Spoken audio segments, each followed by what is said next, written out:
Welcome back, everybody, to another episode of Oh, What a Marvel. Today's a special one. We are going to be diving into the brand new MCU movie, Spider-Man No Way Home.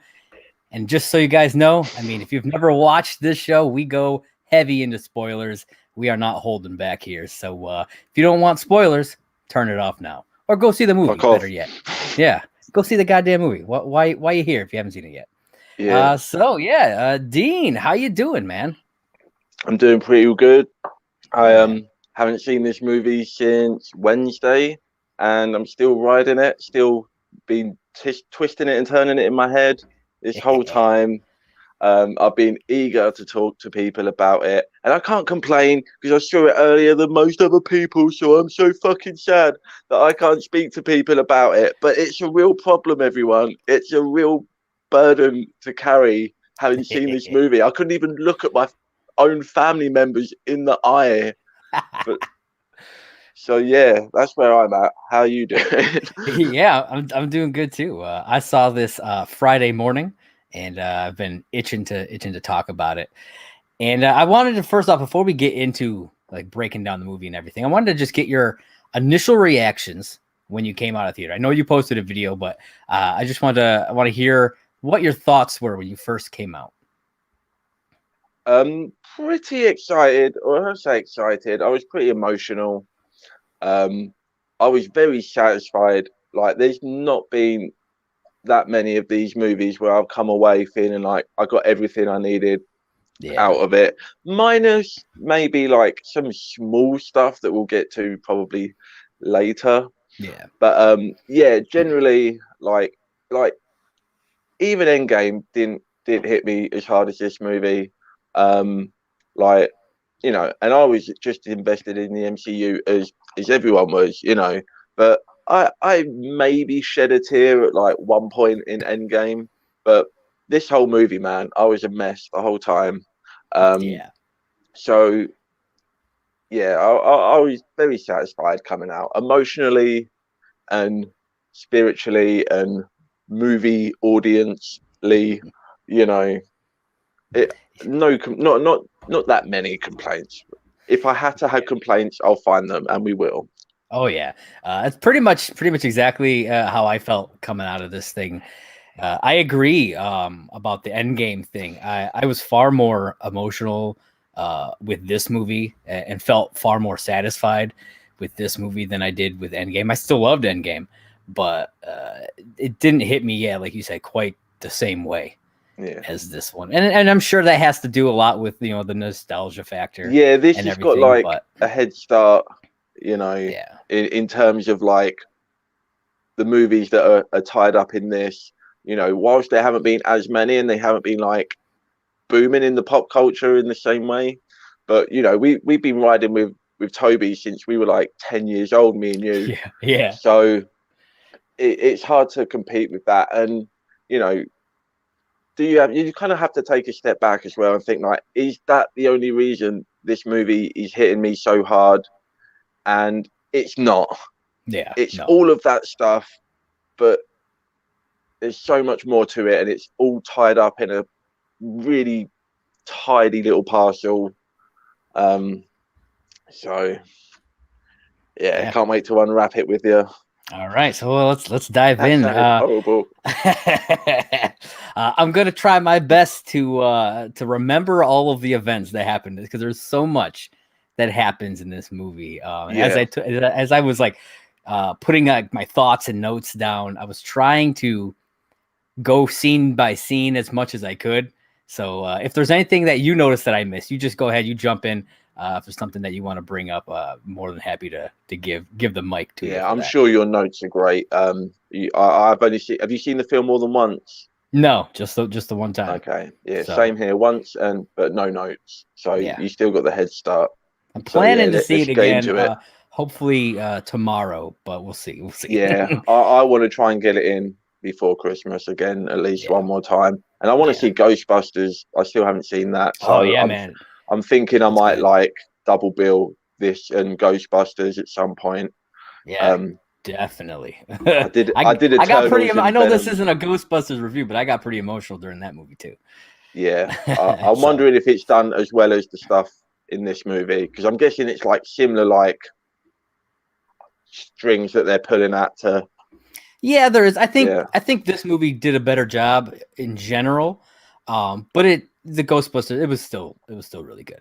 yeah. You know, I really enjoyed that. But we are talking here Spider-Man, people.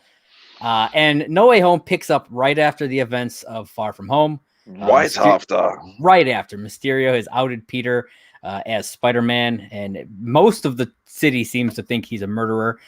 Not everybody, though, but a lot. And one of the things that I found weird was that he's still able to just kind of do stuff. You know, like he goes to school and stuff. You know, it's like, Yeah, I know they brought him in for questioning, but they never actually like arrested him. You know what I mean?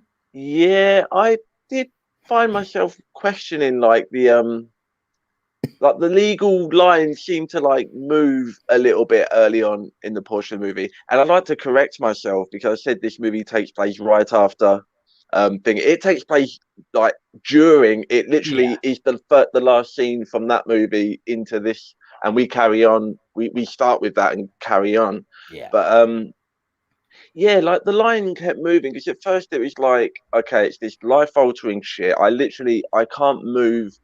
I can't go out in public. You know, I can't go to the store. I can't do any of this stuff. Yeah. Yeah, And like I'm under he's in that investigation. crowd. He's in that crowd of people where he like grabs MJ and like some random dude like jumps to try to grab him and shit. But like he can just go to school and no one's like trying to tackle him. Yeah. And if you know anything about life, know that any savage shit that happens to you in the real world will happen just as bad, if not worse, to you in high school. Yeah. So, and high school kids are not going to be as respectful as these fuckers out on the street. Um, yeah, I found it a little bit weird. It didn't take me out of the movie, but I No, did find it was just I did, something as I was thinking back yeah, about it, I was like, huh, that's doesn't quite add up, but you know, it didn't obviously bother me at all as I was watching it, but it was something that I thought about after as I was kind of ruminating yeah. on the And whole. that stuff kind of falls into the same category. I don't know if you're going to bring any of this stuff up specifically, but the whole like college application process stuff, Yeah. you know, is they're playing fast and loose with that for dramatic effect as well, which is fine because it's not this isn't a legal drama. Yeah. We get some legal characters. We We'll do. talk We about do. that. Yes, we will. We learned that Aunt May and Happy have broken up. Yeah, Happy is so devastated at this yeah. whole thing. I And don't like this I bit. feel so bad for him because like it comes off kind of pathetic, and like you don't want to see Happy like that. No, I feel like there's been a downward trajectory for Happy in the Yeah, way he's being portrayed in these movies, like into this one where he's just full like sobbing, bumbling loser. yeah, And he's a guy. We're all like that sometimes. I get it, but it felt unnecessary to me to, I don't know, just hit on that for humor. Like, why they could have just been still seeing each other and it would have been fine. And it might have even increased if you needed to, the dramatic effect of events later on. yeah, But also, like in regards to like the legal stuff, like Happy's just flapping around like a fish out of water. He hasn't got a clue how to deal with any of this stuff, and we're just ignoring the fact that this dude had a hand in running the biggest company on the planet at one point. Like he's no slouch. yeah. Like He's no slouch.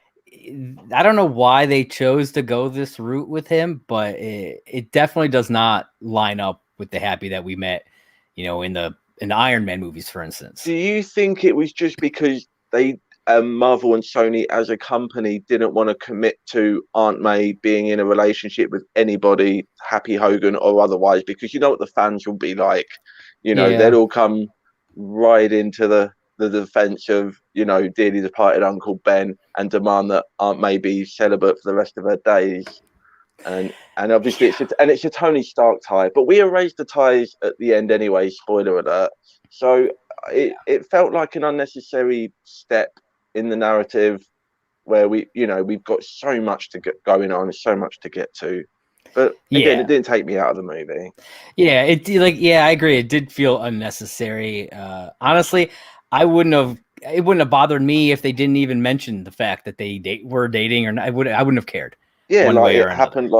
Just say Like, it they had a happened. fling, and they were both fine with it, but they decided to make him super attached and she not. So Yeah, and I it think they hit didn't on that feel good. joke as well in the last movie. I think they Yeah, already set the seeds for it, so it's yeah, consistent. yeah, But I don't know. yeah. So Peter has some hard times, adjusting to all this.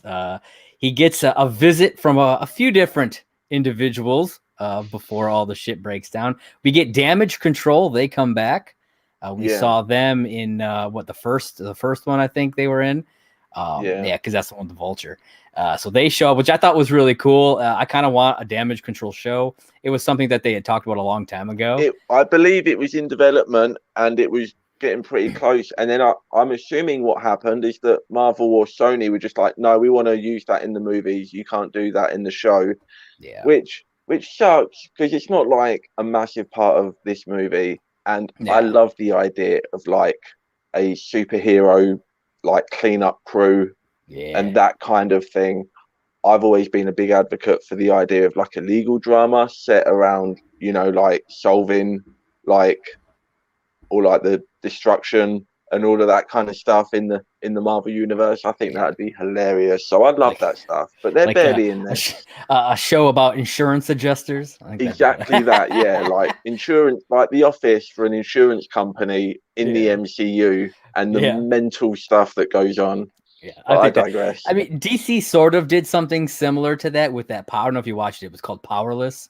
Yeah, that didn't. Yeah. I didn't see it. I gather it didn't take off.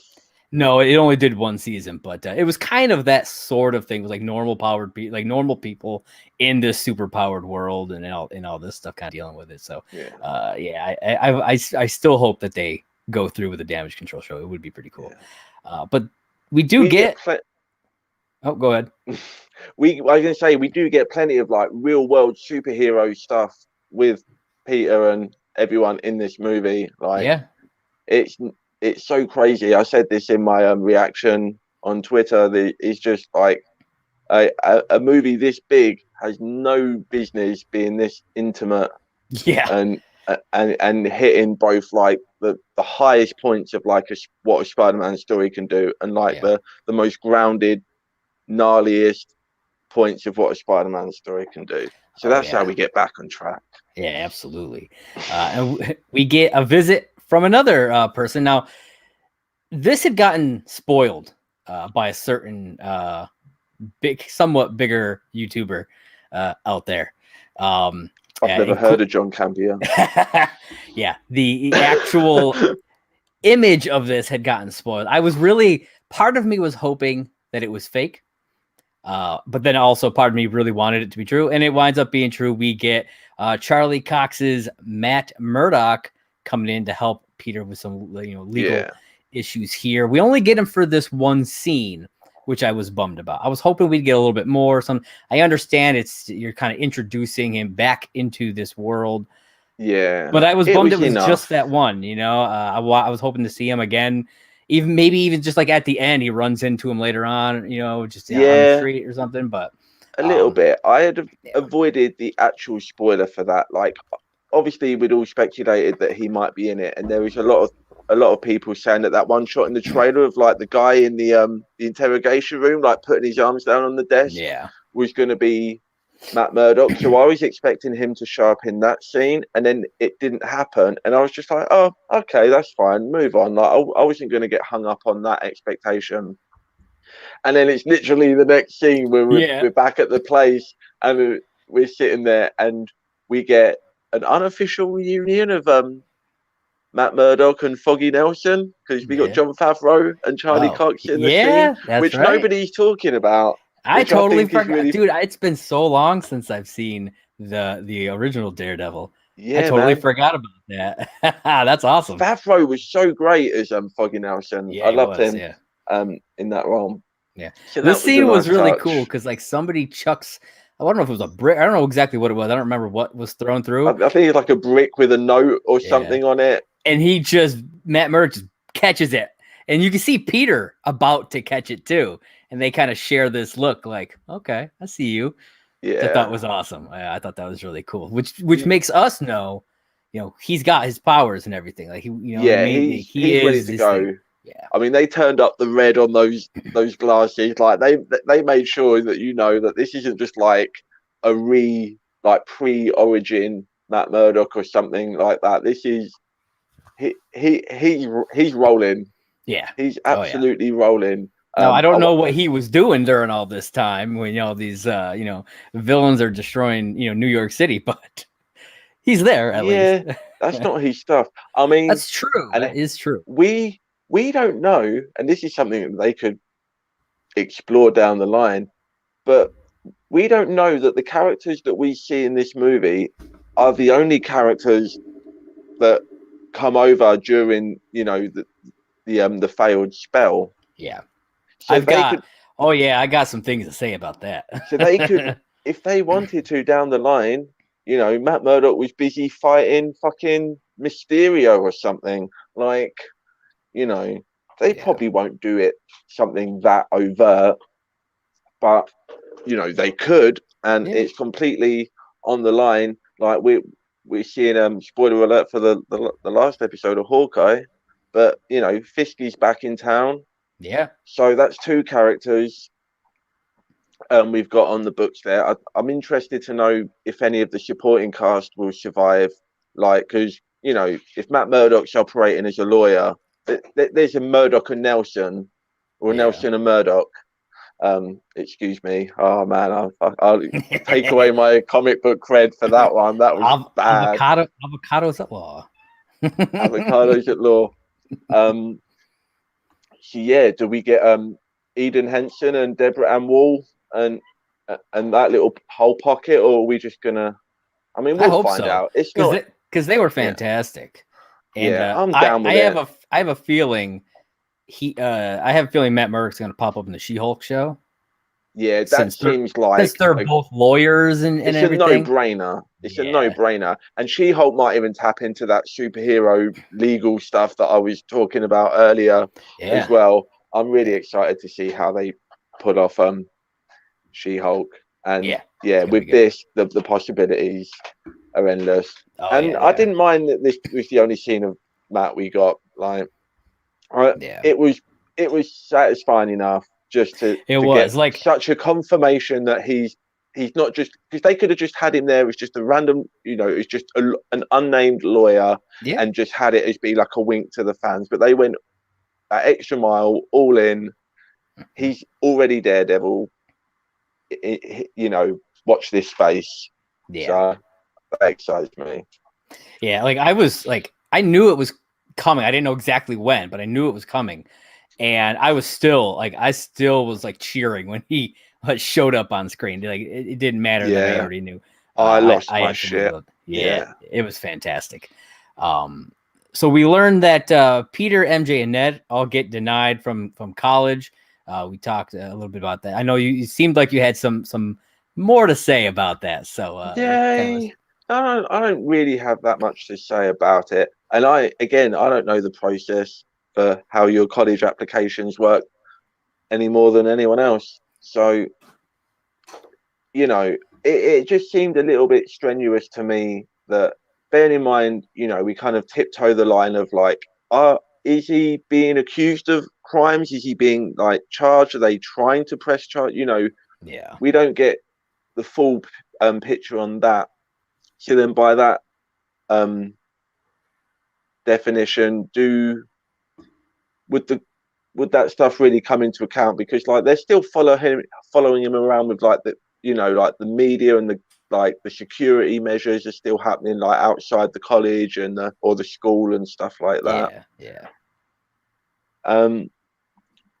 And there's no such thing as bad publicity. These colleges, you want to have Spider-Man at your college, right? Spider-Man, the Avenger, comes to our college. Yeah. We're going to raise those tuition fees by 15%. you know, I I don't know. Again, it's not something that took me out of the movie. It's just Yeah.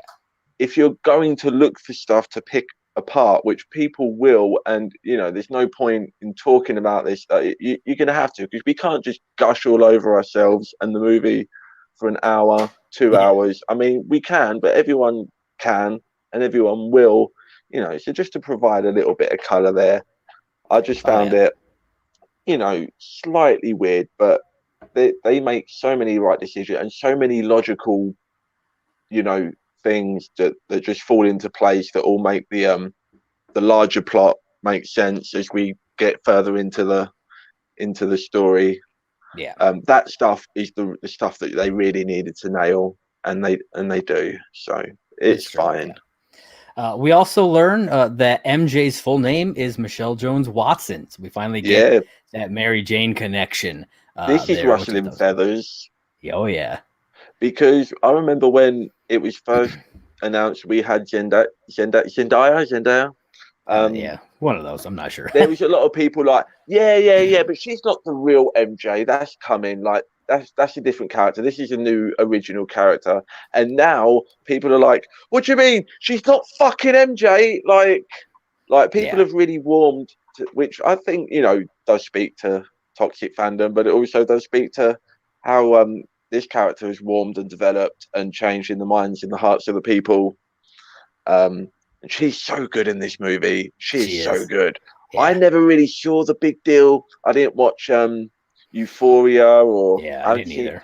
I didn't. I don't know. Was She she a was she singer? was Did she have a something on pop like career or I think something? she was on like the Disney Channel or something. Right. Yeah, I and have she's a no singer. Yeah. concept of any of that stuff, and Hmm. I didn't not like her in the other movies. I just didn't see like the big pop that everyone was seeing, and in this movie, I think all everybody was better is in this movie than in any of the yeah. others that they did. Yeah. I would argue that everyone in this movie is doing their absolute best performance, other than like Willem Dafoe and Melina, who have like, been nominated for Oscars and stuff. But Yeah. everyone is doing their absolute A game, dialed up to 11, intense. And I wasn't the biggest fan of Tom Holland as Spider-Man either, but this film just brings me all the way around Yeah. so hard. Yeah. But what scene was we on? We digress. Well, the next one up, Peter decides he's gonna go visit Doctor Strange. Yeah. Yeah, that's Before right. trying to call the college, as Doctor Yeah. Strange points out later. Which I think is hilarious. He goes It's instantly, they're like, let's get some magic in this bitch. yeah. And Yeah. that's like just like his white superhero privilege. Like he's just all of a sudden got this like grandiose notion of like saving everything, and it's like you could have just called them like a normal person, dude. Come on. Yeah. But So yeah, he we gets to Strange. we get over to the Sanctum Sanctorum, and we find out that Wong is now the Sorcerer Supreme, because Doctor Strange was gone for 5 years during the blip, which I thought was really cool because I hadn't thought about what would happen with him being gone. Yeah. That honestly never crossed my mind over the last like 2 years since 3 years, whatever, Yeah. since Infinity War. But that also means that Wong is the Sorcerer Supreme in Shang-Chi, because that happens after Yeah, Endgame and as he's well. just off like just having like gladiator battles in underground Yeah. fight clubs and just having fun, like, and Yeah. just flexing, which Yeah. is not the most responsible thing a Sorcerer Supreme could be doing, but also, it's not as bad as what Doctor Strange is doing, which is also ignoring the Sorcerer Supreme and just True. doing memory spells anyway. Yeah. So I found it funny because in the scene, Wong talks about how, he's got other things he's got to take care of, and it's like, what, are you going to another like fight club or something? Because like, it seems like that's the kind of stuff he's doing instead of like being there and taking care of things. He's off fighting a freaking abomination halfway across the globe, which I think he's is friends with awesome. Abomination. Yeah. So like It's, Emil Blonsky's just hanging out on the weekends with the Sorcerer Supreme now. yeah, Like that's man. the status quo that we're at in the Marvel universe, which is Yeah. incredible to me. Yeah. Nobody's questioning it. Yeah, I Emil love that. Blonsky's friends with the Sorcerer Supreme. They're just having a beer and having fights. Yeah. It kind of So almost good. makes me wonder if we'll see Wong at all in She-Hulk, because we already know Abomination's supposed to be in that show. So I Yeah. mean, if they're that buddy, hey, maybe he'll pop in for a scene or two or One could something. be his alibi. Yeah, Like he wasn't smashing up Harlem. He was with me in this portal, in Beijing. It's yeah. fine. I think that could be interesting. There's a lot of, like you said before, there's a lot of opportunities for things to happen now in this whole MCU that we got going on. So Peter asks Doctor Strange to cast a spell to make people forget that he is Spider-Man. But Peter just messes. We see it in the trailer. He just keeps talking and adding things and trying to get him to change the spell over and over again. And I hated that in the trailer. I thought that was a really lame impetus for like this whole grand plot that they wanted to do. And in the movie, this bit goes even harder than in the trailer. Like he's adding like 6 different stipulations to this thing as it's going on. And it definitely fit the character though, because that's this version of Peter Parker. He's kind of neurotic like that. And so and I get it, because I can be like that, and it completely makes sense. It just it was just weird to me from the trailer that they were going to use just like a neurotic like word bumble be like the catalyst for such a ridiculous thing that we know obviously is going to happen. But no, it's a completely human thing, and it completely makes sense. And this whole movie is about him being a neurotic teenager or just a normal teenager, and learning and having to learn a lot of lessons, both just in life and also those classic like Spider-Man lessons that a lot of people have had the complaint that we haven't seen Holland earn those stripes yet.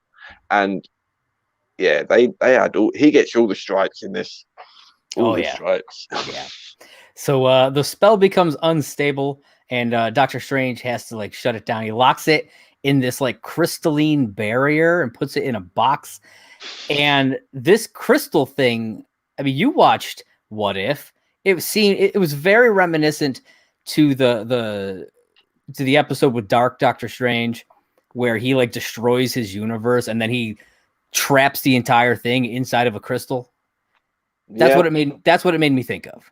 So like it's the same type of thing, and I don't know if they were going for that. Well, as we see from like the second credit scene, it seems very much like that. That's what they're going to be leaning into. Yeah. So like it made me wonder if it kind of all of that, like that part, like that whole aspect with the crystal, the What If episode, and then what we saw in the end credit just kind of all ties together, So I don't know. I'm excited to see where it all goes. But Doctor Strange learns that he's getting some friends out of college. This is the whole reason. Peter's being stupid, obviously, because Doctor Strange didn't seem to question why he wanted. Like, obviously, he wants to fix what happened, but he doesn't dive any deeper. He's just like, "Oh, you want me to cast a spell? Okay." He doesn't. There's no follow-up questions. You know what I mean? Yeah. And if he had at least had some follow-up questions, he could have found out that it's because he wants to get his friends into college. Yeah, no, it's definitely Strange flipped it back on Parker, but it's definitely on Strange. Like you can't blame him for asking you to do the thing when you've agreed to do it without asking any of those questions. And Strange is definitely. I don't know. Some people complaining that like inconsistency of the character of Doctor Strange, and I can kind of see the point of how he's like almost seems like a completely different personality type in each movie that we've seen him in at this point. And I mean, he's gone through a lot recently. Yeah, he has been through a lot. So if Parker's only human and is allowed to fumble the spell, then I suppose Strange is allowed to be human. And I think part of it is he's almost like rebelling because he's not the Sorcerer Supreme anymore, and he probably doesn't like that. He's not the top dog. Yeah, that's so childish and petty, and that is so Doctor Strange. Yeah, totally. Yeah. And that's the way I read Yeah. the all of this stuff that's going on. Is just because he's this like magical guy now doesn't mean he's different. It doesn't mean he's not this arrogant dick. So he still has all of that going on. No, the way you break it down, that tracks for me now. So I can get on board with that. Fuck Doctor Strange. It's his fault. Yeah, and I'll have some stuff to say about that later too. So Please. Peter gives Flash Thompson a call, who's now sporting the comic book blonde hair. Oh, I love that they don't even address this, Nope. and it's just so right for the character. He's just rocking it, and just that's it. Move on. It looks horrible. We all know it looks horrible. Nobody is even like just look twice at it. Like they just accepted it, and we have to as well. Yep. I love was that. like, oh, that's a choice. But at least he's blonde, I guess. So Peter asks if he's got like if he can get in touch with the assistant vice chancellor from MIT, which is where they got rejected from. And he tells Peter that she's on the way to the airport, and so he rushes after her. And this is where we get some interesting stuff on the bridge. We got a lot of the bridge scene in the trailers, in the 3 different trailers. We got most. I feel like, other than the stuff with her, I feel like we got most of that bridge scene in those trailers. You know what I mean? Yeah, basically. Like I knew it was coming. Yeah. And that's fine. It's not like the most pivotal action scene in the movie. And to be honest, this is like the only scene that you can show from the movie as far as the action stuff goes. Yeah. Like you couldn't really show any of the other stuff. I mean, unless you had like, I'm surprised they didn't use any of that stuff with Sandman and Electro from early on when we get to that. But they're not really your heavy hitters, and they're definitely not as far as this movie goes plot wise. We'll get to that. Yeah. So yeah, this is the only action scene you can show from that movie. Obviously, they leave out all the stuff with the college lady and that stuff, because that's kind of tied into the plot. So yeah, I could have done without seeing any of it, but it is what it is. The internet is the modern day, and I accept that we're gonna be aware of this stuff. So I knew when a lot of this stuff was coming and when it was going to happen, but they do some stuff that happens way off when I thought it was going to happen later on. So it balances out. Most of the trailers and stuff were from like the first act of the movie. Yeah, that's what not all of it, but a lot of it was that. This scene, I thought Doc Ock was actually pretty badass in this scene. They really used the CG for those tentacles really well. I thought it looked great. It's so good. Yeah. When he takes the nanobots, I thought was cool. I mean, we do see that in the trailers too, but even just seeing it again in the movie, I thought it was pretty awesome. The way he just kind of siphons off a big portion of the nanobots was cool. Yeah, it was a bit of a logical leap, like to assume that would just work, and that he would know how to do that, and that I don't think it would work. I don't think it's him at all. I'll be honest, because they kind of talk about how later on how the chip is fried and these things have taken over. So they're just technology trying to like sync up with other technology. I think it's the AI in these tentacles that are just that did that. I think that's what it was. But we get some of like, and I didn't think we would get this stuff, but we get so many like classic like Doc Ock, Spider-Man, like comic book moments, not like specific moments, but just the general like tone and feel of it, how like the action and the combat and stuff. And when he does hack into the suit and he's controlled the arms and he's making him tie himself up, and just like the banter and the dialogue, like they find a way to, it's not just like, who are you? Where do you come from? Kind of thing. Like they still manage to get those like core beats of like what the relationship between those characters is, even though they're from completely different universes and they've never met before. And that's what I really loved about this scene. It just felt like a classic, you know, this action scene could have just been out of Spider-Man 2. It could have been out of the comics, and it just felt great and impactful. And yeah, and I thought the writing was done really well. I mean, not just this scene, but throughout the whole movie. Because like with everything they did in this movie, it could have gotten so incredibly convoluted and just off the wall and campy, but I don't think it ever really got to that point.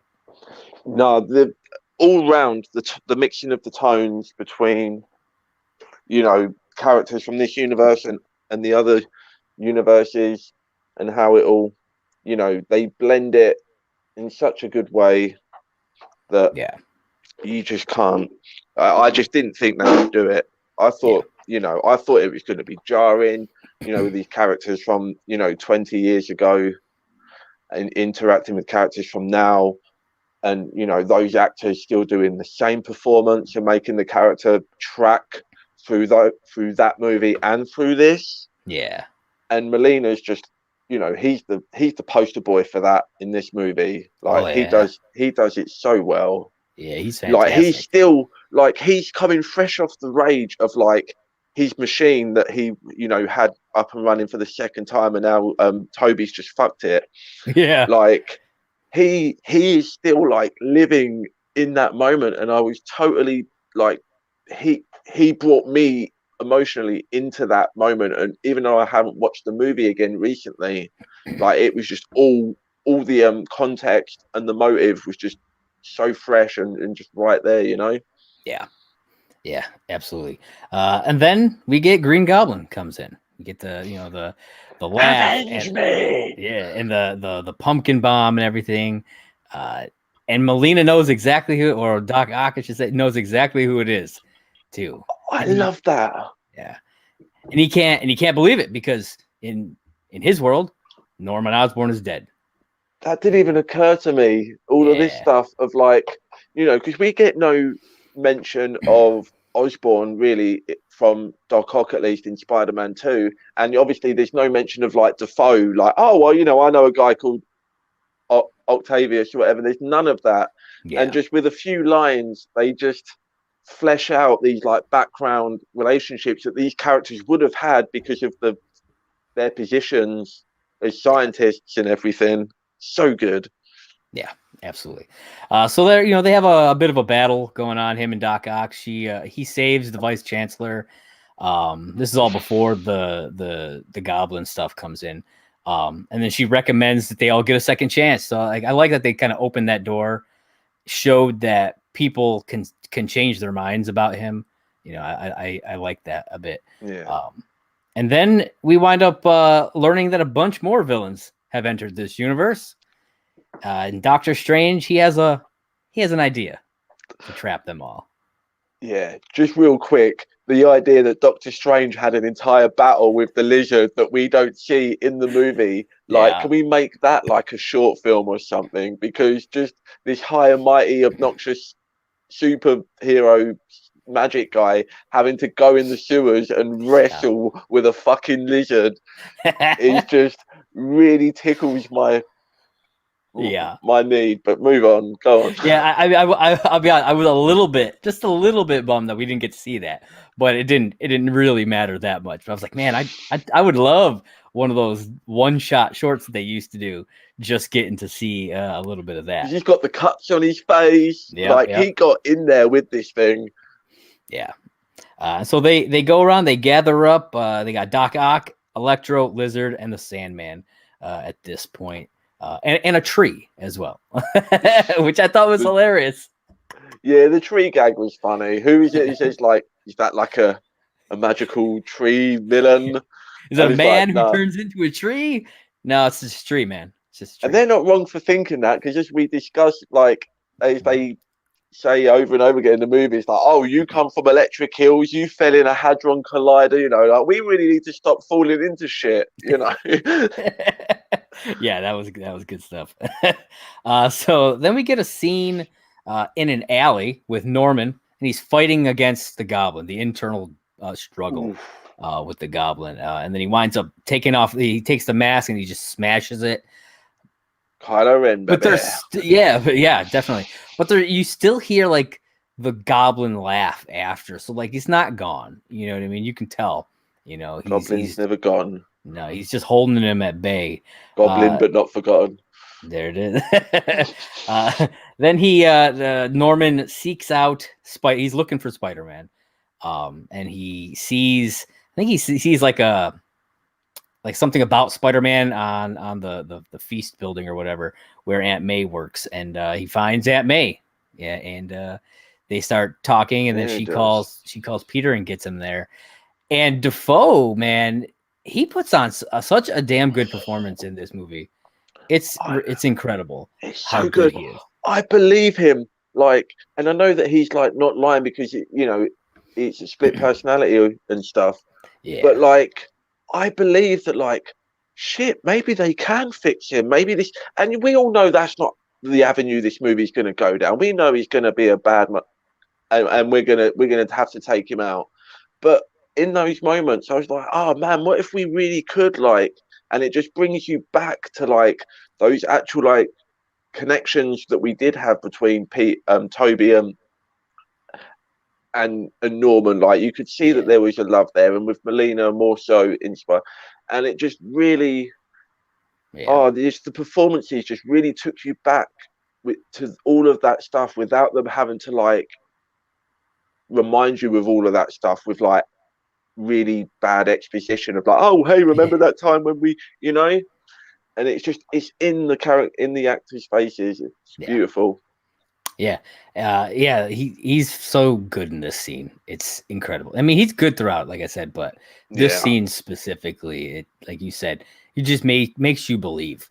And we learned that in this universe, in the MCU universe, Oscorp does not exist. Nail in the coffin for a couple of things here. This is an interesting point because one, that means Noah Osborn did not buy the Stark building in New York. Also, do you think that this confirms that Spidey moving forward won't be really in the MCU because they can't do MCU Goblin now because they've already said that he doesn't exist, and it's not like he can just be born tomorrow and be like a 30-year-old Norman Osborn. So this pretty much just puts the nail in the coffin of Norman Osborn in the MCU. I mean, I don't know. With everything they're doing with the multiverse, we may get some variant version of him come over and then wind up staying in this. Yeah, you know. I mean, it's a stretch, but maybe. I mean, that's kind of. I mean, this is off topic. But that's what I think is going to happen with Black Panther. I think we're going to get a variant version. They're going to recast, and that way it's not the MCU version. Yeah, it's a variant, so it can be somebody different. I also think that there's other reasons for why they might be doing that with Black Panther that we will not get into. But I think they're now in the process of doing like a third or fourth rewrite of Black Panther 2. Only now they're like they were like 70% finished shooting from what I understand. Something like that, yeah. And now they're possibly having to rewrite the entire movie. We'll talk about that another time because that's juicy. Oh yeah, that'll be interesting, to say the least. So after Peter brings Norman over to Strange, Strange he doesn't share the same ideal that Peter does. Peter wants to try and cure everybody. Strange is like, that's essentially like, that's too much work. I got this magic box here. I'll just press this button. Bam. Everything will go back to the way it was. Yeah, I love how this stuff ties into like learning the basic like moral lessons of Spider-Man, but also if you want to be nitpicky, and again, I don't want to say that I completely believe it or think the way that Strange does. I'd like to think that I do, as a person, more lean to Parker's side of this debate on what to do with these guys. However, they died. Like, that's already happened. Depending on what point you're looking at their universe from, that has already happened. And as we meet the older Spider-Man later on in the movie, so they already lived past that point of when those movies Yeah. happened. So to them, so to the old man Tobey Maguire that we see in the movie, for example, Norman Osborn died like 20 years ago. Same with Doc Ock. So, and the same with Doc Ock. So then it kind of defunks Tom Holland's argument a little bit of then, well, no, we need to say this. Like, well, no, dude, that's your, like, you're not just trying to like save these people now. Like, this is history just from a different universe. But obviously, because they've come over from that point before the time that they're before they're killed, he still sees it as like that. The only thing that matters is that they're alive and they need to be saved. So again, I can nitpick, but it just brings me right back to like, you can justify this with just Spider-Man, Peter Parker logic, dating back to the 60s. Yeah, So, I mean, I feel like it fits the character because it's Peter being that eternal optimist. He always is trying to help. Yeah, but these dudes already died. Is my point. I He's get that. messing with stuff like way over his head, and it so makes me see the stranger point. It makes me wonder because like they're cured before, like some of them were never cured, some of them died, and the thing is, not all of them even died. Strange says they're all fated to die fighting Spider-Man, but Sandman and Lizard don't die. Yeah, which makes at me least believe not that in the movies they don't die. So it's possible they died later on. Presumably, at some point, those characters fight again. So Tobey Maguire maybe fought Sandman again at another point because they leave on pretty good terms in Spider-Man 3, and they still seem to be at odds in this one. So maybe there's been more animosity there. Maybe the Lizard broke out and Garfield had to put him back in prison a couple of times. Yeah, maybe until one time the Lizard died. But it's also interesting to think about. Makes me wonder, with them all being cured at the end, do they just get sent back and die anyway, even though they're already cured? Or does it create timeline variance? It must do. I would assume it would create a branch timeline, so that the timeline where they died would not happen, but there would be a branch timeline where they or they're cured and where they're cured. So then that would be an earlier branch because it would be like, because that would change them from the point of, I don't know how it works. Does it stop them from ever getting their powers or their accident in a timeline? So now there's just a branch where Max doesn't fall into the eels and he just carries on living that life. Maybe. Or is it now a branch timeline of Max has been Electro, he's been through the eels, he's been into this movie, and now he's cured and then sent back and can just carry on living in his timeline with that experience. So the way I would look at it, at least, so we'll take Max, for instance. If he goes back to his timeline, he's no longer blue and putting off electric. He's just a guy. So he was in the middle of a fight with Spider-Man when he disappears. Yeah. So then he shows back up and he's just gets fried and dies. Either that or maybe Spider-Man's like, whoa, what the fuck? And maybe he stops. It saves him, and then who knows? And then create this whole, like you said, timeline. But then if that's what happened, then you would have the older version of like that Spider-Man. They'd be like, hey, I was fighting you that one time and you just disappeared. What happened? Not if I know that's not how they do it in the MCU. Well, not if Andrew Garfield's Spider-Man is from like that main timeline of that universe. Yeah, cool. You know what I mean? That makes sense. So like he still like in that timeline, they all still die no matter what. Yeah. But like what it seems like what might be happening is Tom Holland's Spider-Man has now created a new timeline for these characters to live, theoretically. You know what I mean? He's creating a new timeline for them because no matter what he does, there will always be timelines where they don't. Yeah. And he can't stop those from happening. Yeah. But he's creating new time. And this is not how he's thinking of the choices that he's making, because that's not Parker, how he works. And that's not we're not going to do that in the movie where he's going to stop and break that down internally. Yeah. But it's some interesting implications, you know, both to this movie and the MCU moving forward, and also to those movies, and what we could, you know, there is juice to be had from all of these potentialities. You know, Yeah.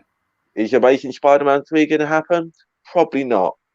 I don't But know. you know, there is definitely some fun to be had, I think, because of Yeah. these questions.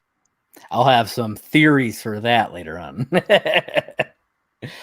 So Peter, he steals the box and takes off because he doesn't want Strange to reset this spell. Yeah. And Strange goes after him. We get some cool scenes with them where they're outside and Strange grabs him and like pops his soul out, which I thought was cool. But then Spider-Man's still able to, like, his body's able to do stuff. That's What the one of fuck? my favorite moments of this movie. Oh, for a start, Doctor Strange on paper should have no problem taking out Spider-Man any day of the week, but for some reason you just can't get your hands on this slippery little fucker.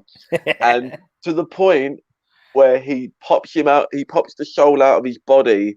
But of course, spider sense is just pure instinct, right? It doesn't Yep. use the mind, it bypasses that completely. And they don't even address this. It's just a thing that happens, and they play it for fun, but it's just, yeah. you know, It's and he funny because, can't. like, I saw people on, like, Twitter being like, I don't understand how he could do that. And I'm like, then you don't It's the understand spider Spider-Man sense. very well. That's how it works. It's pure Yeah. instinct. There's no conscious thought or cognitive, you know, thought process put into that. It just happens. Yeah. And you know, and it's a little different to, we get another portrayal of the tingle or the spider. I really wish they didn't call it the tingle. I hated that when they introduced it. Yeah. It's my sense, just my sense, or to call it the Parker sense or the Peter sense, just, or spider sense, just whatever. Just, Yeah. I don't know why they needed to do that.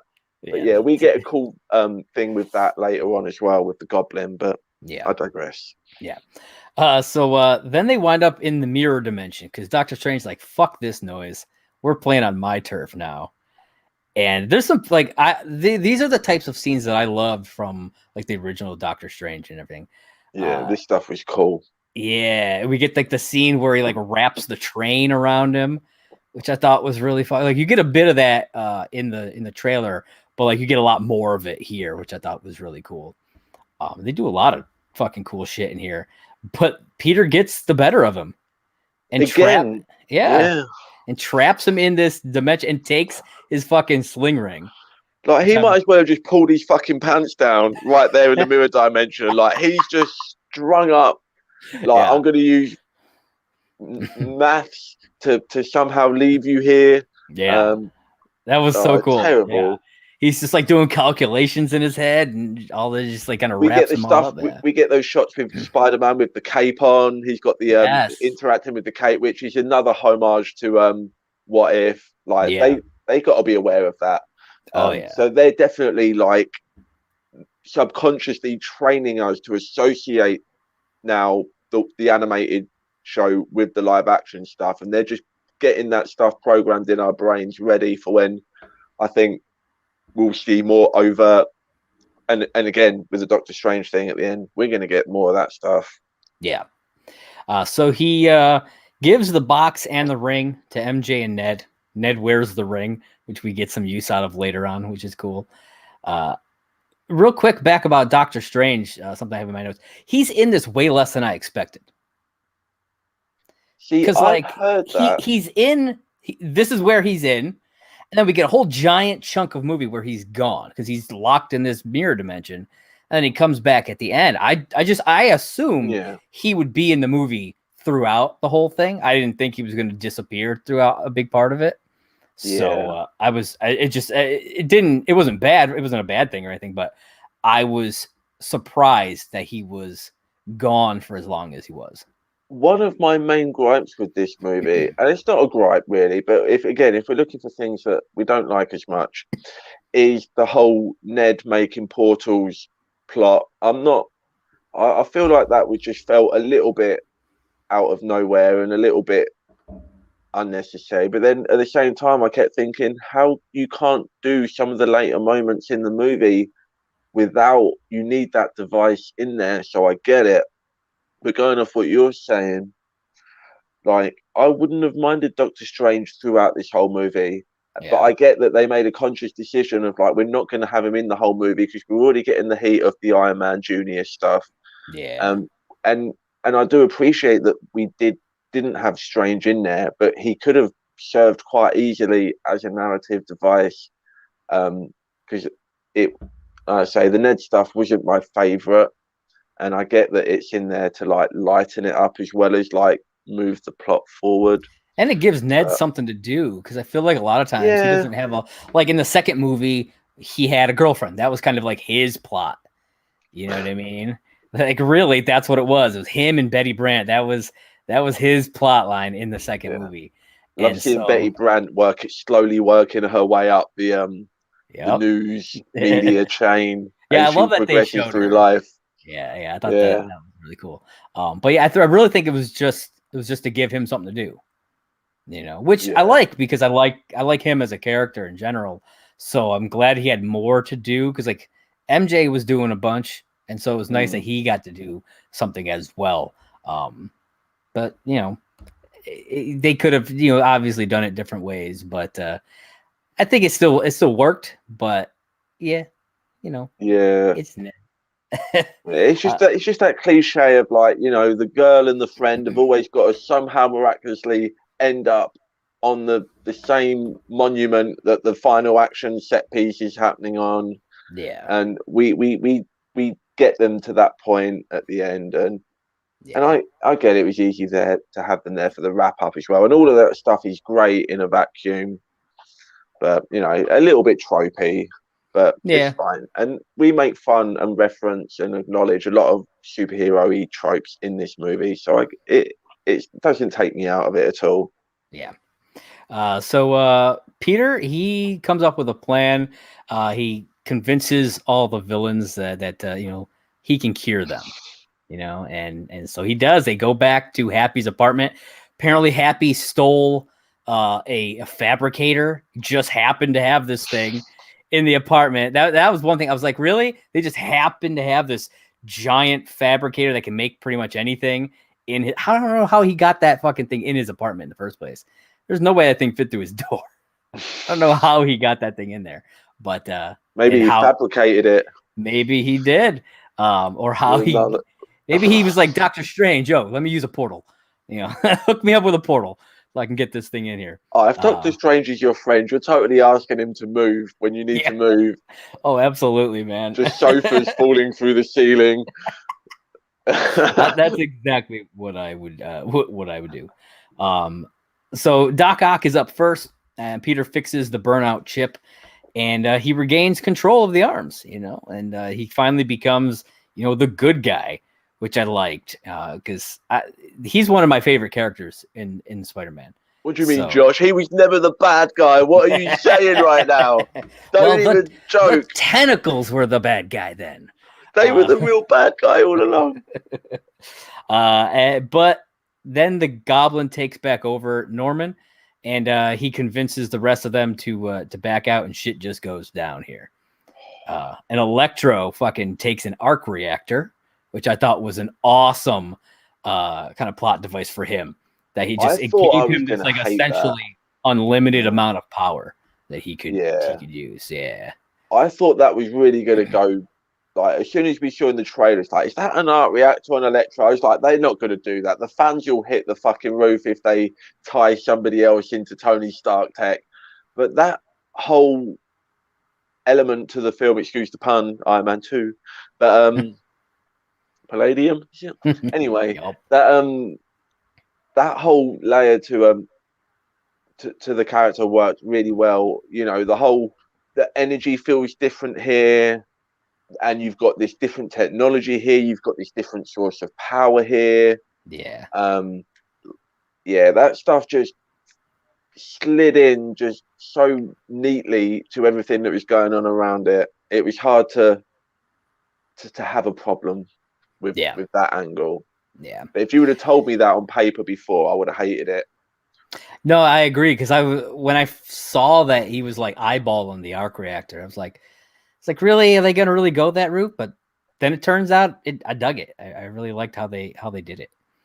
Then we get this massive fight, and most of the villains kind of take off, and Peter is left fighting Goblin down in like essentially the basement. He just like drives him all the way down through the fucking apartment This is one of building. the best Spider-Man fights we've ever seen. Yeah, fucking so Goblin over here doing like wrestling moves and shit. Fucking You know like what I mean? power drops him or something through a fucking floor. Yeah, it was awesome. I was like, holy shit, this is so cool. But yeah, they have this massive fight, and it results in the death of Aunt May.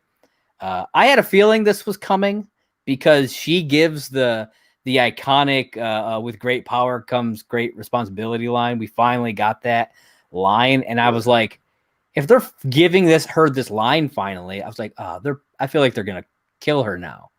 Yeah, that's the thing that happens, you know. I had the theory that it might at one point that they might kill her, because when there's all these rumors of, oh, you know, this movie's going to end with Tom Holland going through a portal into like a different dimension, and he's going to leave his whole universe behind, right? Oh.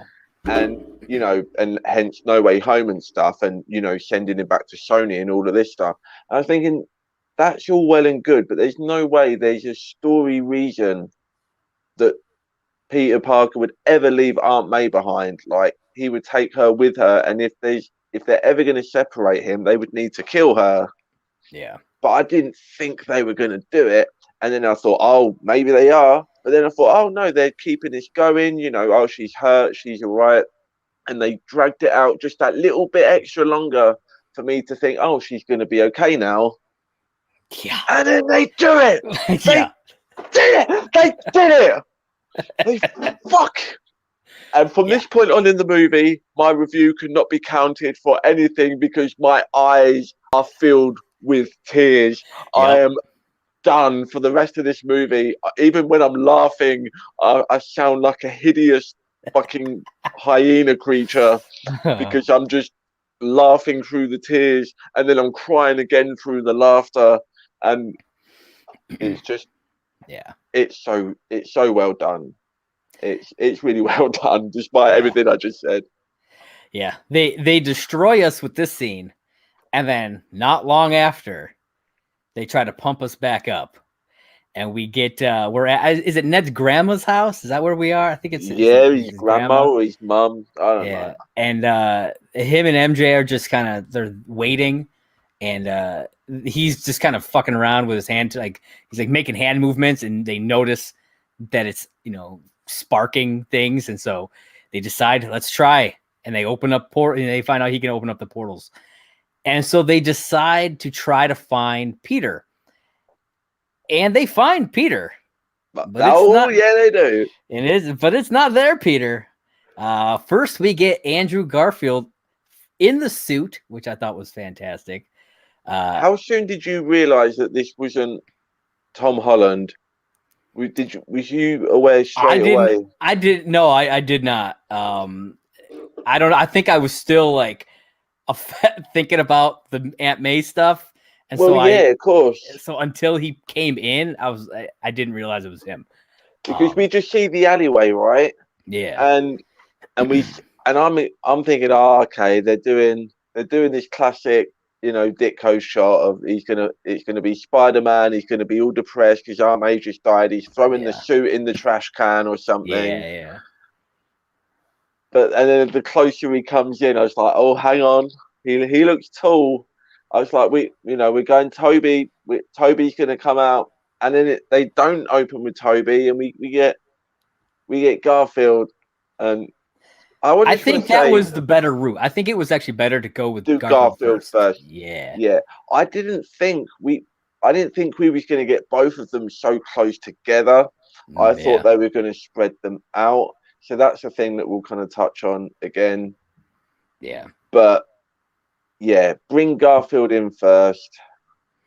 I love Ned's grandma in this scene, because like they're doing stuff like he's shooting webs or whatever here and there, and she's like clean up after yourself, essentially, which I thought was hilarious. It gave a good light humor moment after being devastated just moments prior. So It's that so was well handled. The back and forth between that throughout the movie is so well done. Yeah. And then they try again. And we get Toby.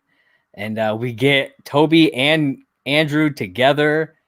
This scene, Toby in street clothes, which I thought was cool. So Toby comes through the portal and straight away they have like a little, like a little fight. And straight away, Toby, bearing in mind at this point, Toby doesn't even know about the idea of a web shooter because it's never occurred to him that that's the thing that needs to happen. Yeah. Because he doesn't have it, right? But in like 3 seconds of fighting Garfield Spider-Man, and God bless you, Garfield, I love you, you're the one. But Toby makes him into a fucking chump because straight away he clocks that fucking thing, he's like pop, webs it up straight away. Like Garfield, Toby's never fought another spider person in his life, and he just was on the ball. Like, this is the most experienced Spider-Man straight away out the gate. Yeah. This is the guy. Yeah. And that one moment, just seeing the two Spider-Man. Yeah. Oh yeah, that was fantastic. Oh, what I loved about Toby's Spider-Man is that it felt like they were kind of giving us a taste of the Peter B. Parker from Spider-Verse. it's very much that. He's this older Spider-Man. Him and Mary Jane aren't together anymore. Like, they talk about that, and I'm like, it felt like them, because they were giving us kind of teases about all kinds of stuff throughout Marvel, history and whatnot. So it felt to me like maybe they were kind of pointing us toward Spider-Verse with his characterization. And I thought that was really cool, because I saw Spider-Verse, like, there was no way, like, you could tell, like, it had to have been an idea in the script at one point that they're like prime Peter Parker in that movie was supposed to basically be the Maguire Spider-Man, because in all the little quick montages they do in Spider-Verse, like, they've got the dancing, they've got the train moment, like, they've got all of that stuff in there. And I always assumed that it was obvious that that was the intention. And this movie, because based on, like, what are we into? We're not even quite into the third act really at this point when we're introducing these two. So this movie is now becoming like, and it does become much more of a Spider-Verse movie than I thought it was going to be. Oh yeah. Like, even though you've got like so much stuff with like Strange and MCU and others like tangential stuff, it just really, overall, this just feels like this is live action Spider-Verse as well as you could possibly do it.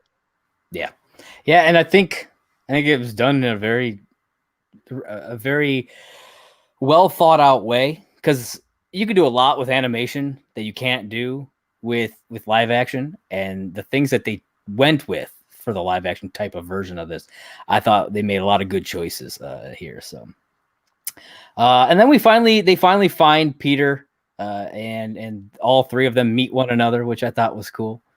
They do some great stuff there.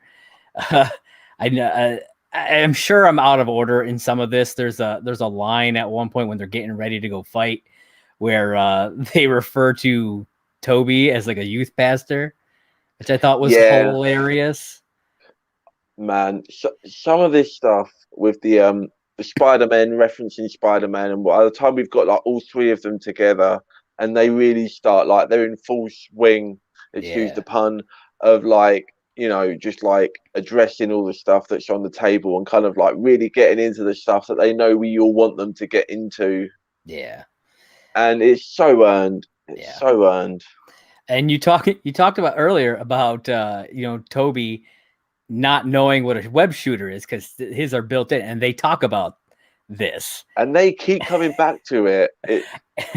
I love when I don't remember who, I think it was it Andrew, who's like, does it come out of anywhere else? Oh man, that was hilarious to me. Like I cracked up when they did that line. So much of like, because you're all like the spider on spider humor, right? It could have easily have come off as like, oh, we're making fun of ourselves, we're poking fun at the shit movies, you know. But every joke, even the ones that were like poking fun at like some of the stupider aspects of Spider-Man, it all just felt like it just come from such a place of like love and respect for Spider-Man. None of it felt like just too self-referential, like we're just taking the piss out of ourselves. It just really felt genuine, and like all the Spider-Men were just loving and appreciating all the other Spider-Men. There was no like one-upmanship, even though they did throw some of those jabs in there. But there was a lot of the kind of like poking fun at themselves, like with the natural shooters, with the falling into things line from earlier, and Andrew's Spider-Man kind of like downing himself and calling him like the worst Spider-Man. Yeah, and the other guys refer to him as like, no, you're amazing Spider-Man, and all that. Like, it should have not worked at all. And where Garfield goes, they're delegating themselves for the jobs in the final battle, and Garfield's like, yeah, I'm Spider-Man 3. Yeah, like I get it. But his self-deprecation it didn't feel like they were making fun of it, because it was in line with his version of the character, and that self-deprecation is definitely a big part of just Spider-Man in general. Yeah. So all of it just felt so natural, and I want to cry. Yeah, it's so good. So they devise a plan to cure all the villains at the Statue of Liberty, which is now apparently outfitted with a Captain America shield. Yeah, which they get rid of by the end of this movie. Oh yeah, which it's coyly referenced in the most recent episode of Hawkeye, when Yelena says she wants to visit the new and improved Statue of Liberty. Yes. You know, they don't obviously tell you exactly what that means, but they tie things in from, which I like that they tied things in from Hawkeye a little bit. Because like even at the beginning of the movie, in that opening scene, I didn't even talk about this, but you see at least 2 shots of Rogers the Musical. Yeah. Two different shots of the sign, which is something from Hawkeye, which I thought was really cool. I might be wrong, but I think we've seen the shield on the Statue of Liberty maybe once somewhere else between Endgame and this. I might be wrong. But I wonder, it could have been like, I honestly don't remember, but the only place I could think might be like Falcon and Winter Soldier, maybe. If it wasn't seen, it was referenced, maybe. Like, I think there was something like, they'd even redesign the Statue of Liberty, but they won't, actually make some real changes. Maybe it was in the Falcon speech or something. I don't know. Yeah, maybe. I could see that, but I'm not sure. I thought that because like I remembered that specifically from, because we had just done the Hawkeye review or like just last week, and so like I remembered hearing her say that, and so I was like, oh, okay, we're kind of getting we're filling in blanks here, which I like. So let me get much better at that. Oh yeah, we get a huge battle that goes down between the 3 Spider-Men and Electro, Sandman, and the Lizard.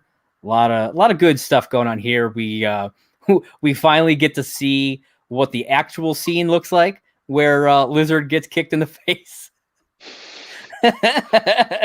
Everybody's like, oh, Lizard gets punched, and like my first thing was like, he didn't get punched, he got kicked in the face. And I so wanted to like put that on Twitter, but I was like, I don't want to spoil that. No, in the theater when that shot happened and we had all 3 Spider-Men swinging at the villains, I couldn't help it. It just came out. I was like, there it is.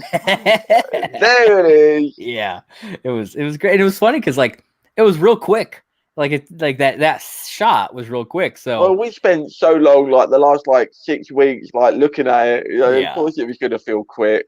Yeah. But I love just getting to see it.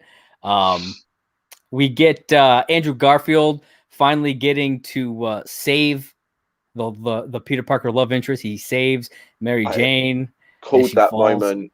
I Yeah, knew from the trailer when you see MJ falling, I called the yeah, moment of he's going to save her. It's going to be emotionally brutal. He yeah, saves her. They don't stop to address it. The other characters can just see. They look at him. They're like, "Are you all right?" He's like, "Yeah."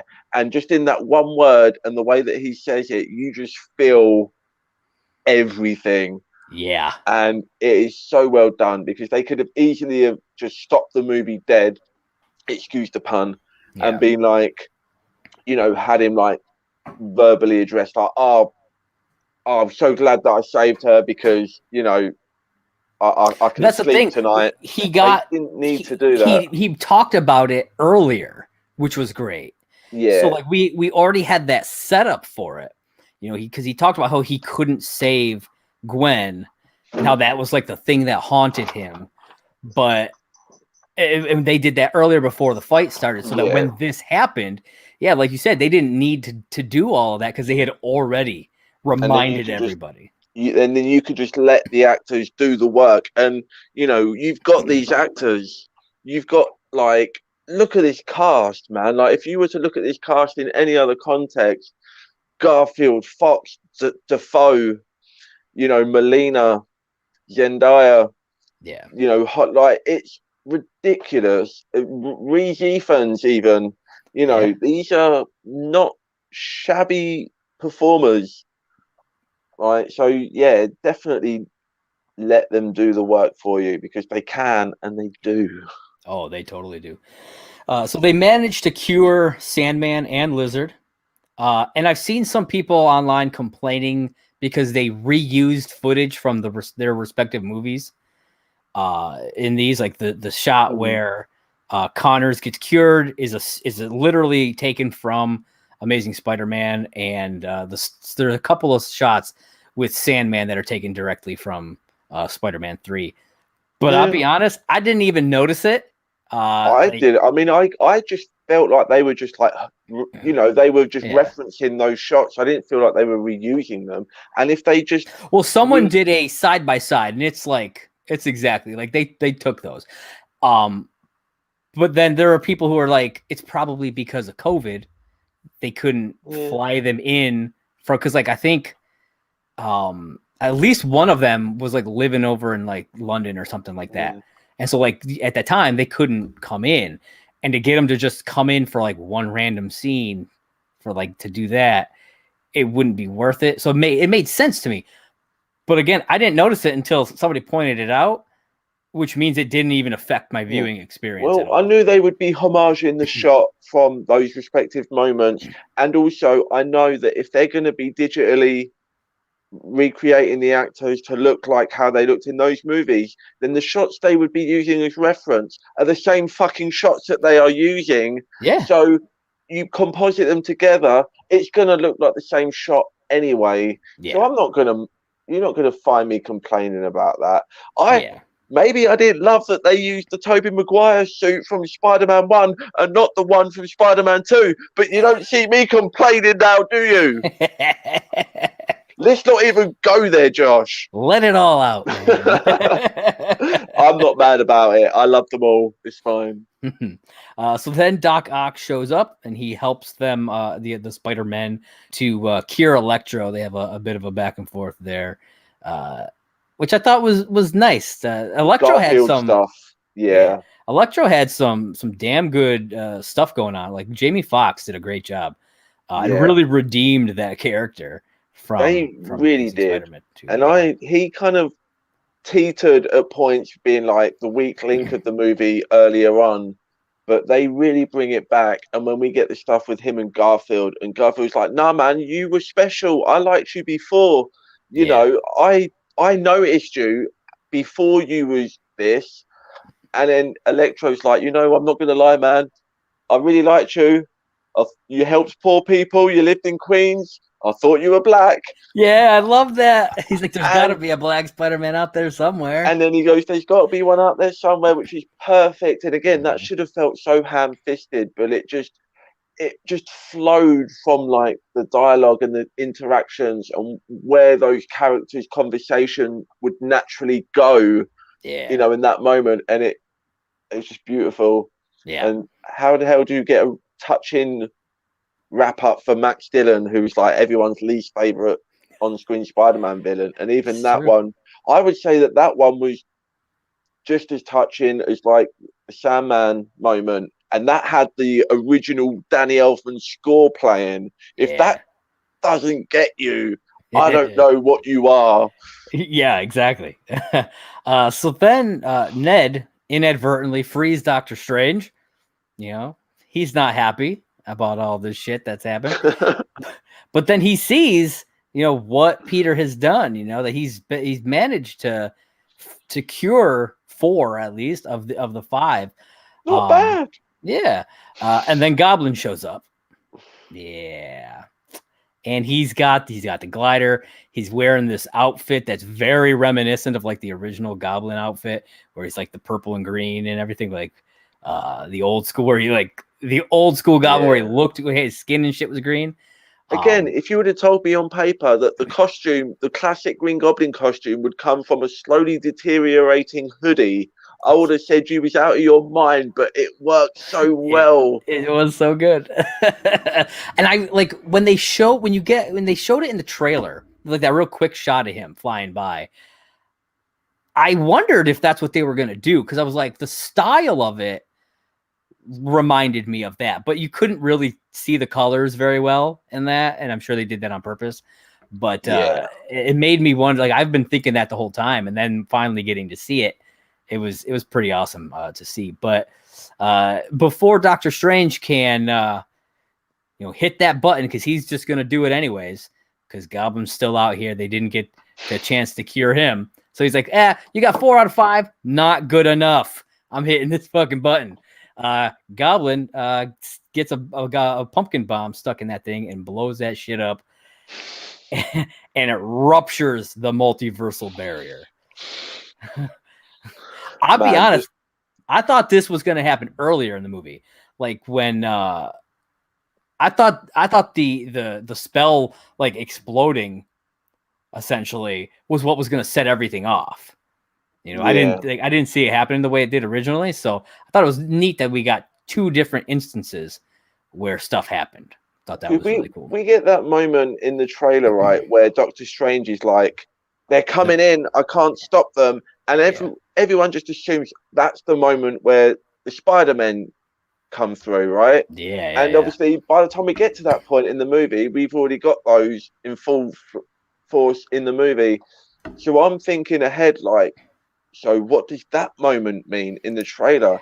And I was building myself up a little bit. Did you catch? I thought Venom was coming in. I thought we were going to get Venom. I thought when all the cracks started happening, I was like, this is the moment where Venom shows up and swings the battle one way or the other. That would have been interesting, yeah.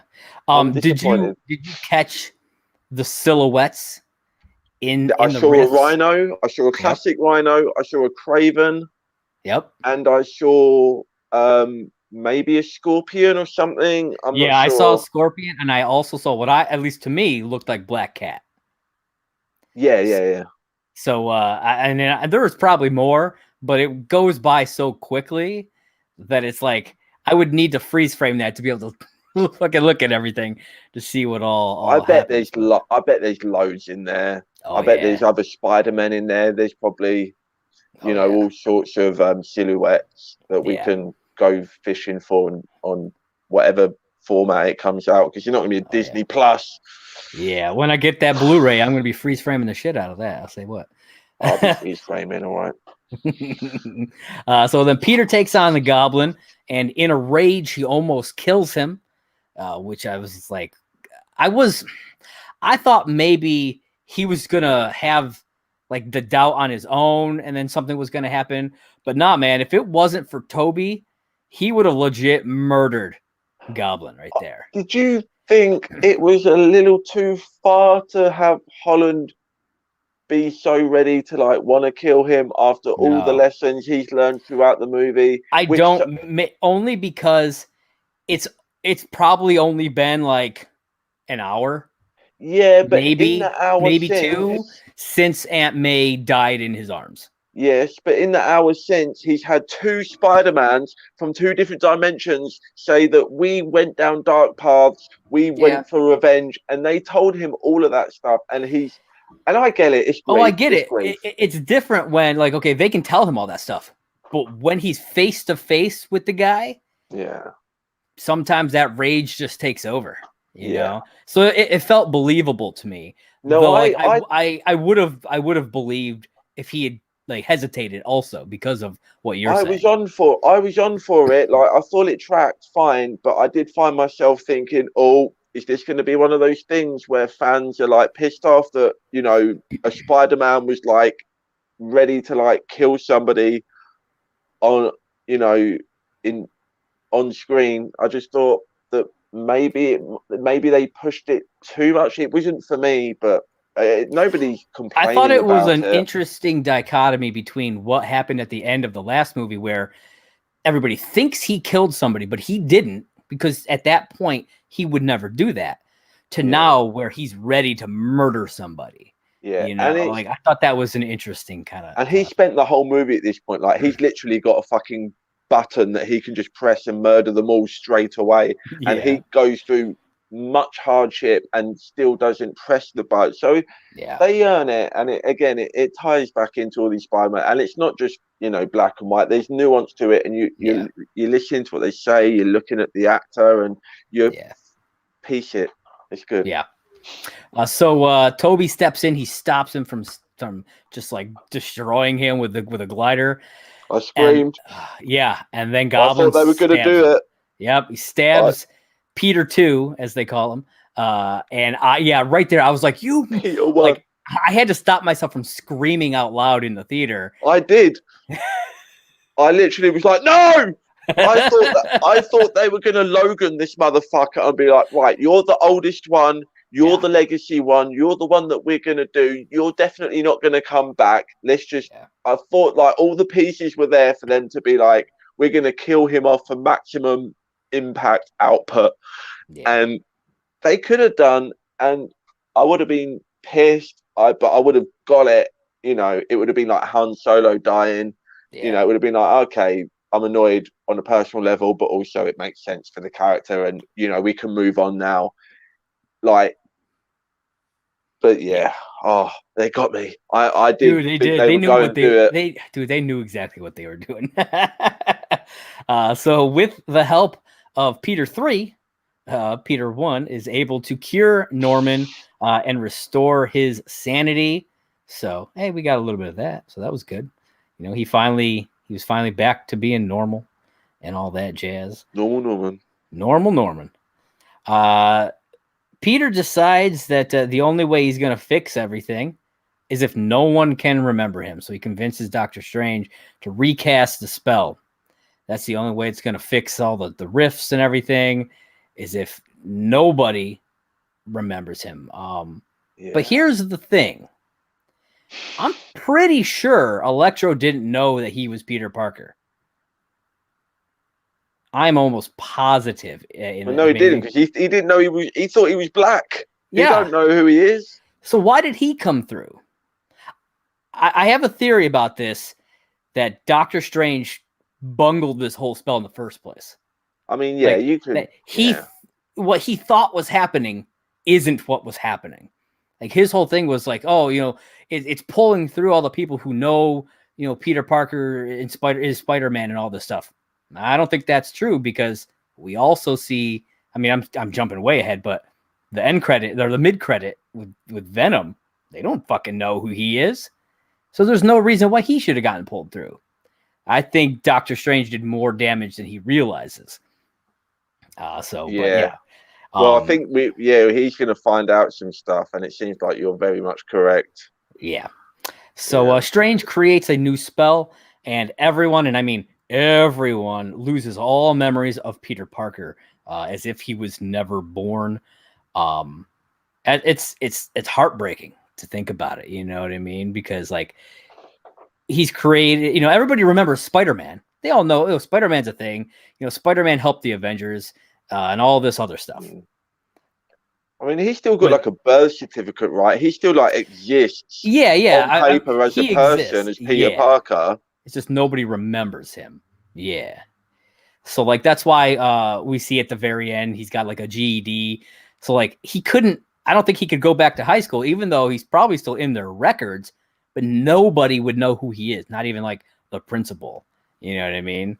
Like none of the teachers would Yeah, know who he is. So I think that's why he doesn't even try to do any of that. But yeah, he he says his goodbyes to MJ and to Ned and all this, and I it it broke my heart just to because I was still emotional from the Aunt May stuff, and yeah. then Same. fucking this, I'm just like, come on, and we get to the end where he's, it's I don't know how much time had passed. I think it said, but I don't remember exactly how much time had passed. Yeah, But I think he it's been he like 6 weeks or something. he goes off looking for MJ, and he finds her at the cafe, and he's ready to try to convince her to remind her of who he is and all this stuff. And my assumption is he's hoping that maybe there'll be some sort of lingering memory, Yeah, But you yeah, can tell somebody that they're not going to remember. Like, but to a non-magical person to actually actualize that in somebody that you've obviously got such a personal connection with is probably a weird thing to comprehend.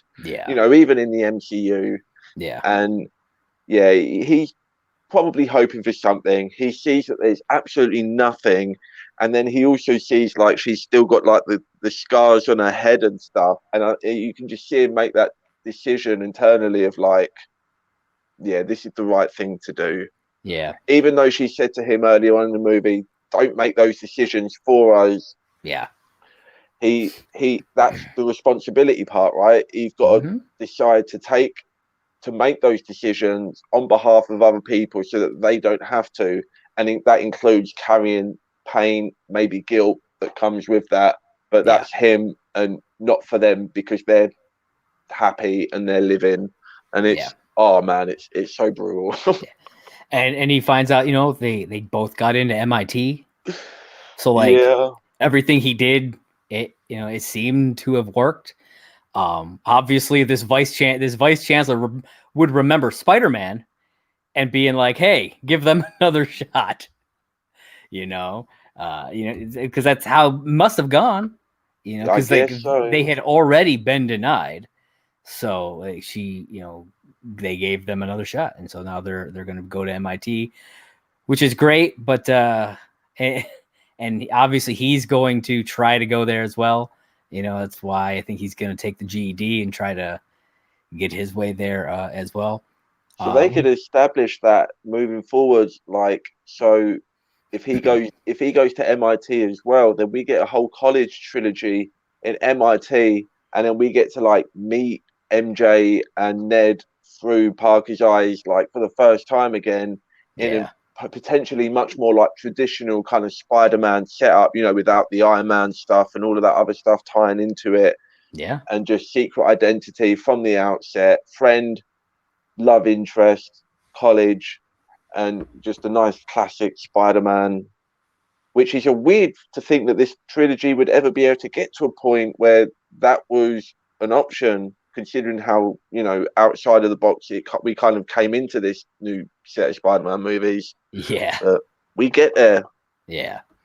So then we get right at the end, Peter is visiting May's grave, and he runs into Happy, who shows up. Obviously, Happy does not remember him at all, which is This that's a fucked me up. yeah, man, because Do you know Happy what? was such a big part of his Yeah, life as Spider-Man here, from what we have seen of that part, and him not having any idea who he is, and yeah, it was this hard. got me because at first the scene is like they're both just standing there looking at the gravestone like separately, but like they're standing next to each other. And Yeah, it didn't occur to me that anything was weird or messed up with the situation. And then when they turn to each other, it's like, oh, how did you know her? yeah, And he goes, through Spider-Man. He goes, and I was like, wait, why are they having this and then it took me like those few seconds to realize it. Yeah, these guys just don't know each other, and they both just know Spider-Man, and that's the thing. And hmm just I think having that feeling is like the same feeling that Peter got when he had that realization that like this is actually happening. Like this, they don't remember me, and Yeah. I feel like inadvertently I got to experience that a little bit. So Yeah. that was brutal. It Yeah. was all brutal. Yeah, man, that whole third act was was fucking brutal. Don't make me live it. Yeah. But then we see that he's made a new suit. He's got Aunt May's sewing machine and everything, and he's studying for his GED. And that's kind of where we leave off Spider-Man. But then we get some credit scenes, which are good stuff. We get mid-credit with Eddie Brock at a bar, and they're just kind of drinking, and he's getting the bartender to like tell him what the fuck is going on, and he still doesn't understand it. And I'm then conflicted on this stuff, but they wind up getting sucked back to their own universe, but a small piece of symbiote is left behind. Yes. So like Venom can now be in the MCU because the symbiote is there. It may or may not be Tom Hardy. They could go either way with it if they wanted to. It could be a Tom Hardy variant, or it could be a much more traditional, somebody who's an Eddie Brock who's the same age as Parker, who's at MIT as well, and they could do a more standard Eddie Brock They could story. go the Flash Thompson route that they've done in the comics if they want to. I love that run and I love that version of Venom. There is no way in my mind that I can envision the Tony Revolori version of Venom. Like I can't with that blonde hair. That's just not happening. He needs to get serious. He needs to go because Agent Venom, he was in the military. Like that version of Flash Thompson went through the military. That's just not happening with this version at all. I think it would be neat if that did happen. And then down the road, he could join the Thunderbolts or some shit. Because that's a big part. That could be neat. But yeah, I don't know. If they could really sell that character's arc to go from where he is now with blonde, stupid hair, making a book, which some of that stuff is really making me laugh and it shouldn't have done. Yeah. But I don't see it happening. I think maybe we'll get the Matt Gargan version of Venom. That might be the MCU one. So maybe J. Jonah. They might even just skip the Scorpion part and just go Matt Gargan, Venom. But yeah, I don't know. I was a little bit let down because we got set up for Venom in Spider-Man from Venom 2. Yeah, and this is all we get. It was just played off as a joke, and the only purpose for those two credit scenes, the one in Venom 2 and this one, is just to put the symbiote into the MCU, and that's it. And it bummed me out because when I watched Venom 2, I was like, sweet. We're going to get to see the Tom Hardy Venom kind of interact with Tom Holland's Spider-Man. It's going to be awesome. And we never even get any of that. He's just in a bar the whole time. No. And Sony's still going to own Venom, right? So if Marvel wanted to, even if they wanted to have some kind of symbiote storyline in the MCU, it would still have to be a Sony co-production. Yeah, and also this now disregards any of the comic book stuff that we get of the how the symbiotes tie into the gods and Thor and not Ragnarok, the Love and Thunder and the Gore the God Butcher. I don't know how deep you are with the comic book stuff, Josh. But I mean, some I know some of those references. Yeah. So the one thing that I wonder now that this piece of symbiote is there. Do you think that maybe it will, because it's all a hive mind, do you think that it will connect to this universe's hive mind and then essentially attract more symbiotes to Earth? I mean, they kind of set that stuff up a little bit even in and then it could 2. Still do all that stuff that you're talking about, be tied into all this other kind of space type stuff. Yeah, I mean, maybe it's just if that's the only one, because it's the impression I get from that scene is there's no symbiote in this universe, and that's the one piece of it that's going to be around is because Tom Hardy left it behind. That's not what they say. Yeah. So it's not to say that there's. I just take it as there's no symbiote. I just take it as there's no symbiote on Earth currently. Yeah, they could be floating around in space or wherever.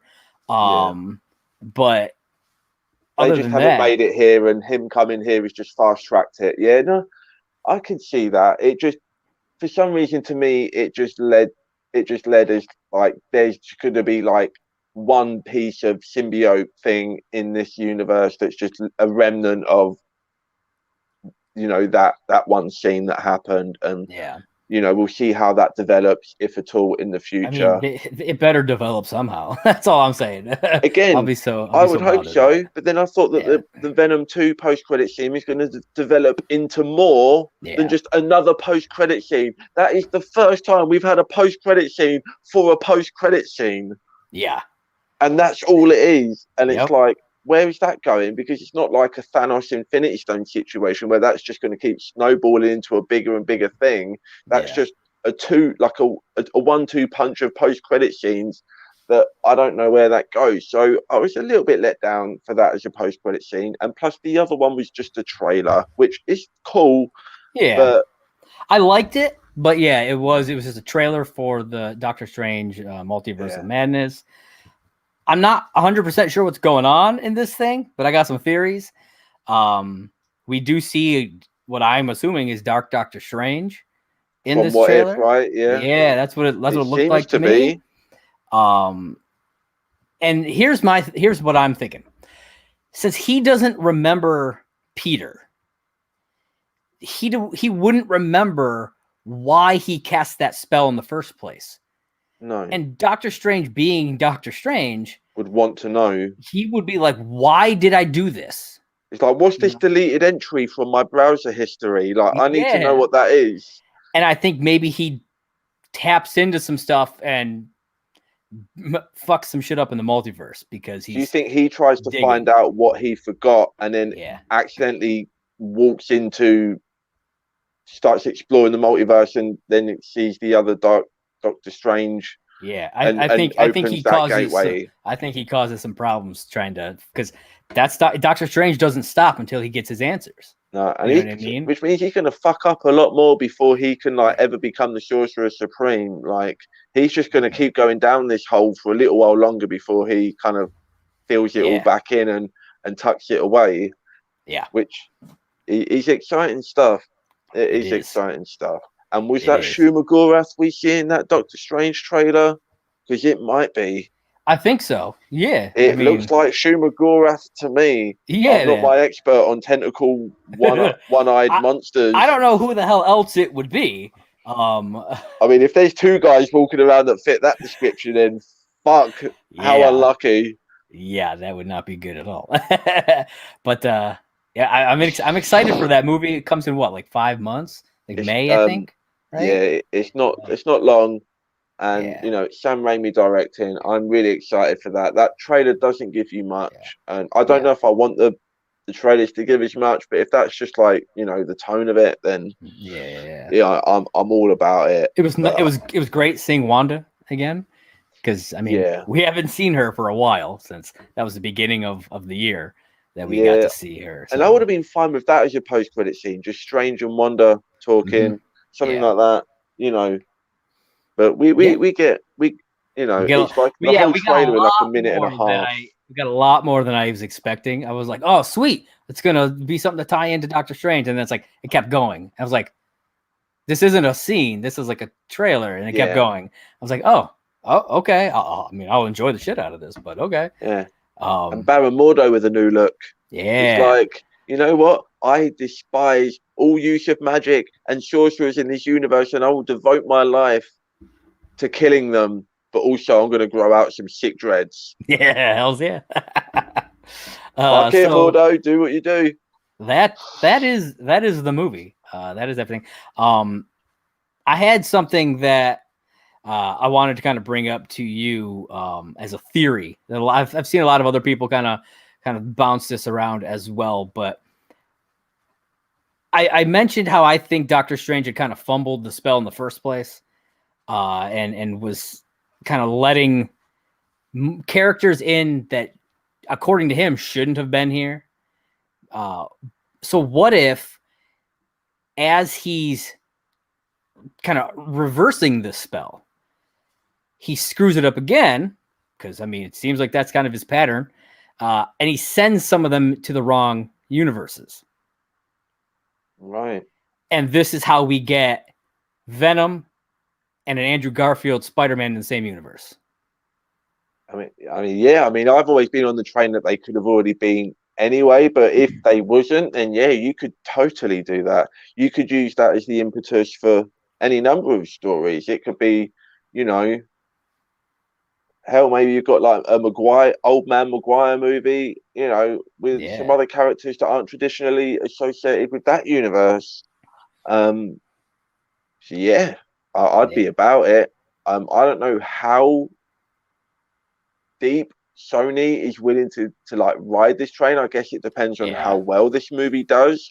But this is the third highest grossing opening of all time, and it may wind up being the second, because right now it's estimated at 253.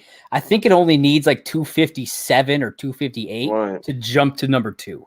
And doing that in pandemic times, like this isn't just like the overall third or second best in a pandemic. This is overall, so that's insane.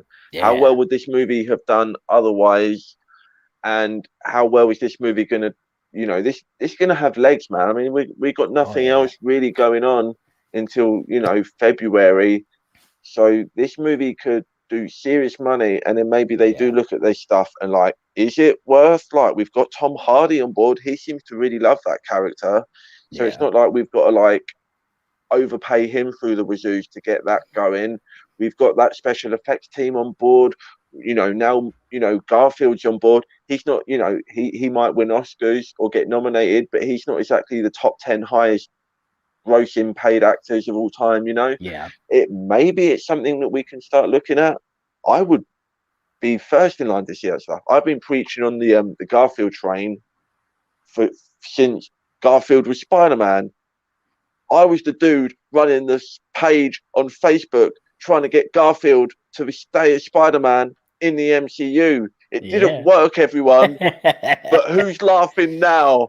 Who's laughing now? I loved him as Spider-Man. I thought he was. He's the best.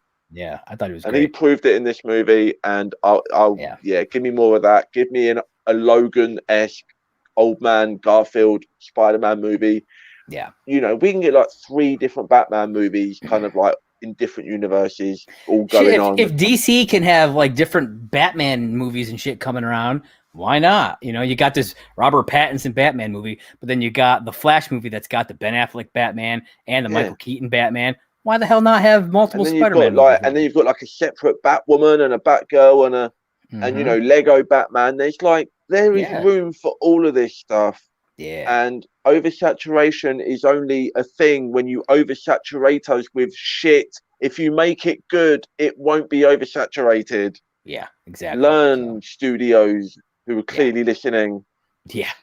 Right now. We talked a little bit about you know, Venom and whatnot. We've got another movie coming in that Venom universe, or at least we assume it's the Venom universe, with Morbius next month. What are your thoughts? This is where things get complicated. How is this supposed to be connected? They reference Venom, but they also show a poster of Spider-Man that's spray painted with the word murderer on it. So how is this from MCU? But then also we see Michael Keaton.